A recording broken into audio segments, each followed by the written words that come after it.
విజయనగరానికి enter అవ్వగానే మనకు కనిపించే మొదటి జంక్షన్ అండి మయూర్ జంక్షన్. ఎందుకంటే ఈ మయూర్ జంక్షన్గా పేరుగాంచిందంటే ఇక్కడ విజయనగరంలో మయూర్ థియేటర్ ఉందండి. ఇది 1981లో కట్టడం జరిగింది.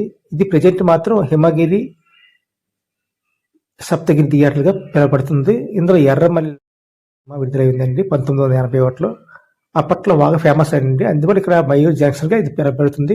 మనం అక్కడి నుంచి కాంప్లెక్స్ ఆపోజిట్గా చూస్తే ఇక్కడ ఒక పెద్ద షాపింగ్ది కట్టారండి, మల్టీప్లెక్స్.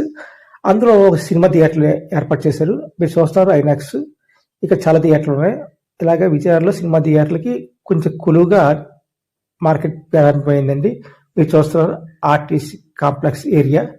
ఇప్పుడు మనం కోట సైడ్కి వచ్చామండి. ఇక్కడ మనకి రంజీ శివరంజని కనిపిస్తుందండి.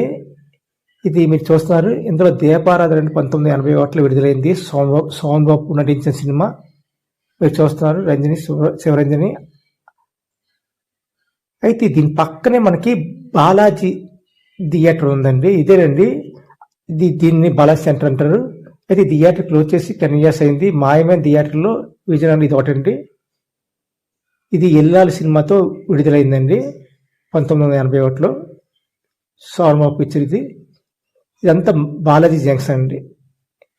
ఇలా మాయమైన థియేటర్లు ఇది ఒకటండి. అయితే ఇక్కడ నుంచి మనం ఇక్కడ థియేటర్ సెంటర్స్ అంటారండి ఏరియా విజయనగరంలోనే. ఇది ఎందుకంటే ఏరియా పాత బస్ కాంప్లెక్స్ దగ్గరలో ఉన్నాయండి. ఇలాగ మనం చూస్తుంది ఆదిత్య థియేటర్ అండి. ఇది చాలా సినిమాలు ఆడాయి, కానీ ఏది కూడా 100 రోజులు ఆడినట్లు మనకు సమాచారం లేదు. మీరు చూస్తున్నారు అంటే 1980 తర్వాత కట్టిన థియేటర్లు ఇది ఒకటండి. అయితే పక్కన కనిపిస్తుంది చూసారా శ్రీకృష్ణ థియేటర్ అండి. ఇది కూడా బాగా ఫేమస్ అయిన థియేటర్ అండి. పాత థియేటర్ మళ్ళీ రీమోడల్ చేసి ఈ థియేటర్ కట్టడం జరిగింది. శ్రీకృష్ణ అంటే 1981లో చెప్తే గురు శిశువులు, తర్వాత అడవి దొంగ కూడా 90లో ఆడింది 100 రోజులు. అలాగే చాలా సినిమాలు ఆడే అందులో 100 రోజులు. మీరు చూస్తున్నారు శ్రీకృష్ణ థియేటర్.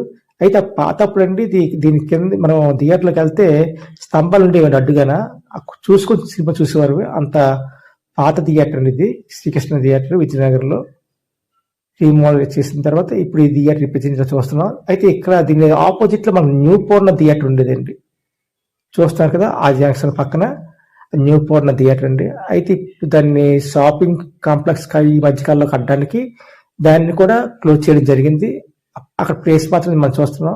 ఇందులో చాలా సినిమాలు హిట్ అయిన పిక్చర్లు, ఎక్కువ ఆడిన పిక్చర్లు ఏమున్నాయంటే, బాగా ఫేమస్ అయిన పిక్చర్లు ఏమున్నాయంటే ఇక్కడేనండి న్యూ పూర్ణ. అయితే అందులో 1985 ప్రతిఘటన అంటే ఒక లెజెండ్ పిక్చర్ కూడా ఇక్కడ ఆడింది అని చెప్పడానికి ప్రతిఘటన గురించి చెప్తున్నానండి.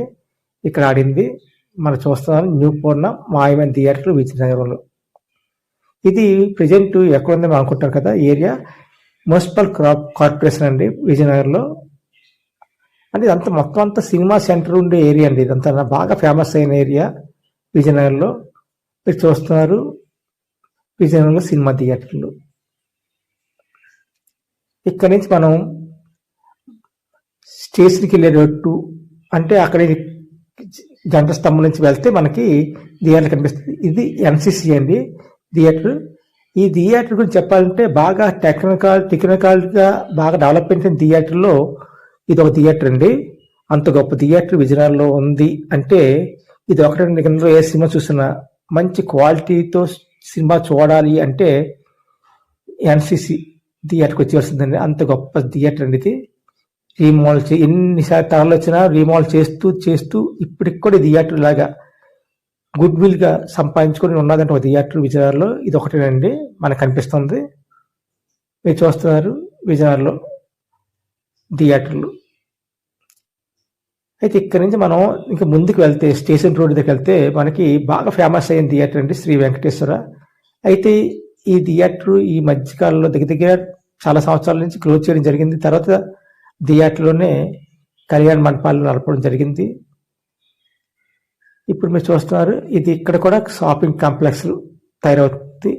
ఇందులో అప్పట్లో 1981లో రహస్య గూఢాచార సినిమా ఆడడం నాకు తెలుసు. అక్కడి నుంచి మనం ఇక్కడ ఒక షాపింగ్ కాంప్లెక్స్ కట్టారండి, పెద్ద ఫేమస్ అయిన ఏరియా. అక్కడికి వెళ్తున్నాం. ఇది కూడా రైల్వే స్టేషన్ ఆపోజిట్లో ఉంది మనకి. అక్కడికి వెళ్తున్నాం. చూడండి విజయనగరంలో ఫేమస్ అయిన సినిమా హాల్ ఎక్కడ ఉన్నాయి అనేది. అంటే ఇక్కడ వెంకటేశ్వర థియేటర్ నుంచి మనం అదే రూట్లో వెళ్తే మనకి ఆ లైన్ వస్తుందండి. ఇది రైల్వే స్టేషన్కి వెళ్ళే దారి మీరు చూస్తున్నారు. ఇక్కడ కూడా సినిమా హాళ్ళు మల్టీప్లెక్స్ ఏర్పాటు చేశారు. ఇది లీలా మహల్ అండి, బాగా ఫేమస్ అండి. లీలా ప్రసాద్ గారు మన ఆంధ్రప్రదేశ్ మొత్తం సినిమా థియేటర్లు అన్నింటిలో మొత్తం మీద లీలా మహల్ గురించి గొప్పగా చెప్పుకుంటారు. ఎందుకంటే శంకరాభరణం, సప్తపది, అడవి సింహాలు, లంకేశ్వరుడు ఇట్లా సినిమాలు ఈ థియేటర్లు ఆడి గెలుపొందాయండి. ఈ విధంగా లీలా మహల్ గురించి